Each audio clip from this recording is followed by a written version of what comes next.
sommes des bien-aimés qui émettons depuis la Côte d'Ivoire et notre ministère c'est Impact Center. Le Seigneur nous a mis à cœur d'ouvrir cette école de prière afin de pouvoir enseigner le corps de Christ sur l'importance de la prière. Vous savez, les disciples arrivés à un certain moment de la marche avec le Seigneur l'ont approché et ils lui ont dit: Maître, enseigne-nous à prier.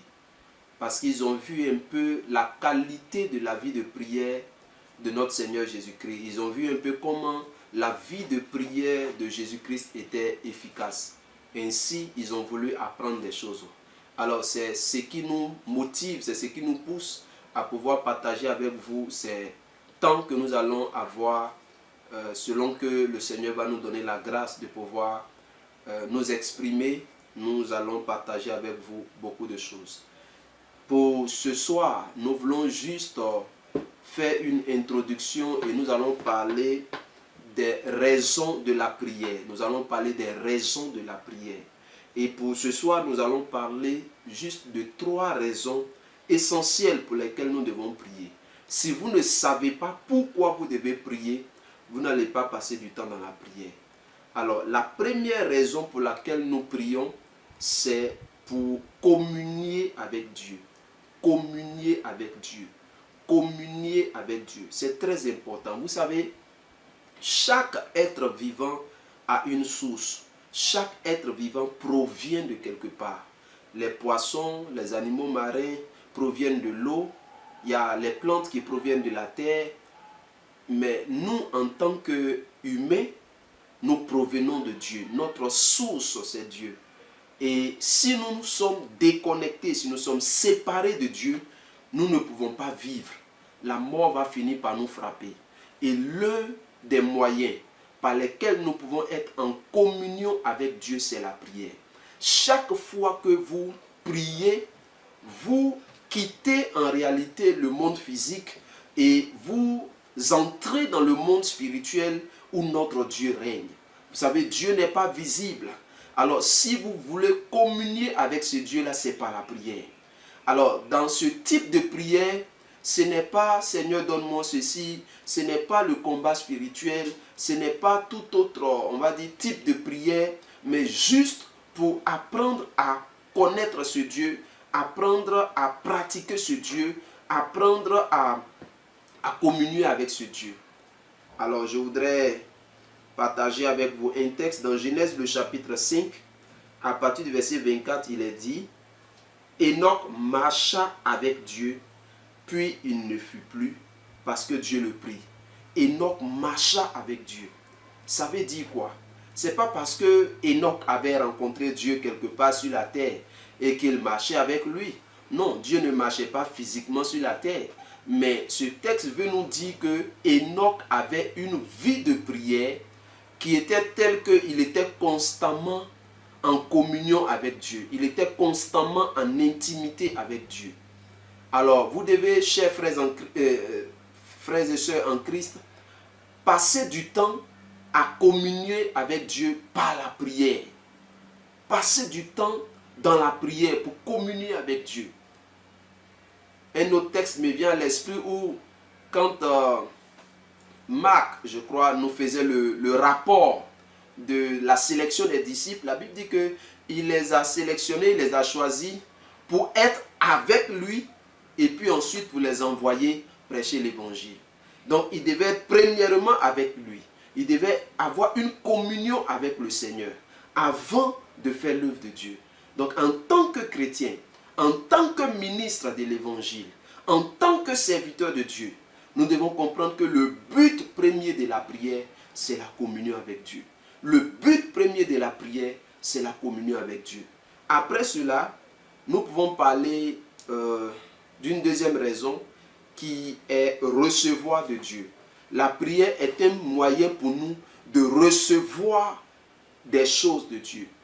Quand je parle de choses, ça peut être des révélations, ça peut être des inspirations, ça peut être des bénédictions matérielles, des bénédictions spirituelles, n'importe quel type de bénédiction.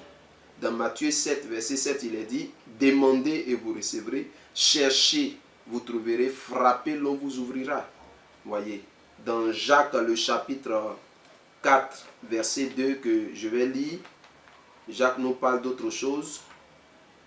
Jacques, chapitre 4, verset 2. Jacques, chapitre 4, verset 2, il est dit, vous convoitez et vous ne possédez pas, vous êtes meurtriers et envieux, et vous ne pouvez pas obtenir, vous avez des querelles et des luttes, vous ne possédez pas, parce que vous ne demandez pas. Donc quand vous ne demandez pas à Dieu, vous ne pouvez pas recevoir. La prière est un moyen pour recevoir de Dieu. Voyez, dans ma petite expérience avec le Seigneur, j'ai constaté que beaucoup de chrétiens se lamentent, beaucoup de chrétiens se plaignent, beaucoup de chrétiens pleurent parce qu'ils n'ont pas certaines choses. Mais très souvent, quand vous allez leur poser la question de savoir, mais est-ce que tu as prié? Est-ce que tu t'es mis à genoux pour demander à Dieu de t'accorder ce pourquoi tu es en train de te lamenter? Plusieurs ne le font pas. Plusieurs ne prennent pas la peine de demander à Dieu. Voyez. Donc, quand on ne demande pas, on ne peut pas recevoir. Donc, la prière a pour but de pouvoir aussi recevoir des choses de Dieu. Et je vais terminer par la troisième raison pour laquelle nous prions, c'est le combat spirituel. Ce n'est pas seulement trois raisons, mais c'est trois raisons majeures. Donc la troisième raison pour laquelle nous devons prier, c'est le combat spirituel. Vous savez, nous sommes dans une guerre. Quand vous lisez Éphésiens le chapitre 6, à partir du verset 10, il est dit, au reste, fortifiez-vous dans le Seigneur et par sa force toute puissante, revêtez-vous de toutes les armes de Dieu afin de pouvoir tenir ferme contre les ruses du diable. Car nous n'avons pas à lutter contre la chair et le sang, mais contre les dominations, contre les autorités, contre les princes de ce monde des ténèbres, contre les esprits méchants dans les lieux célestes en Jésus-Christ. Dans les lieux célestes, pardon.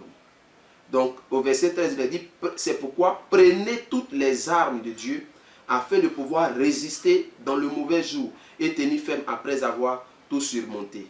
Donc, les versets suivants, on va commencer à citer les armes qu'il faut, hein, la ceinture de vérité, le casque du salut, le bouclier de la foi, la cuirasse de justice, l'épée de l'esprit.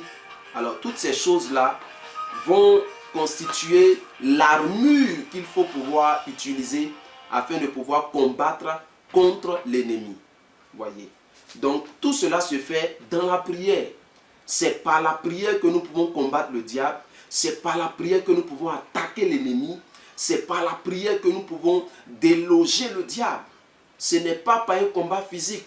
La Bible dit qu'on n'a pas à lutter contre la chair et le sang. Donc notre combat n'est pas physique.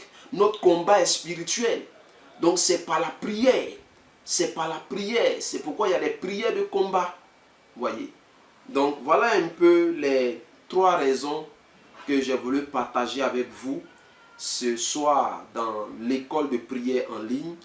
Si ce message vous a fait du bien et si vous pensez que ça peut aussi faire du bien à d'autres personnes, veuillez partager ce message, veuillez le diffuser et puis connectez-vous à tous nos canaux que nous utilisons, que ce soit sur Facebook, que ce soit sur YouTube ou Periscope, WhatsApp. Voilà, vous allez voir nos contacts, nos différents contacts.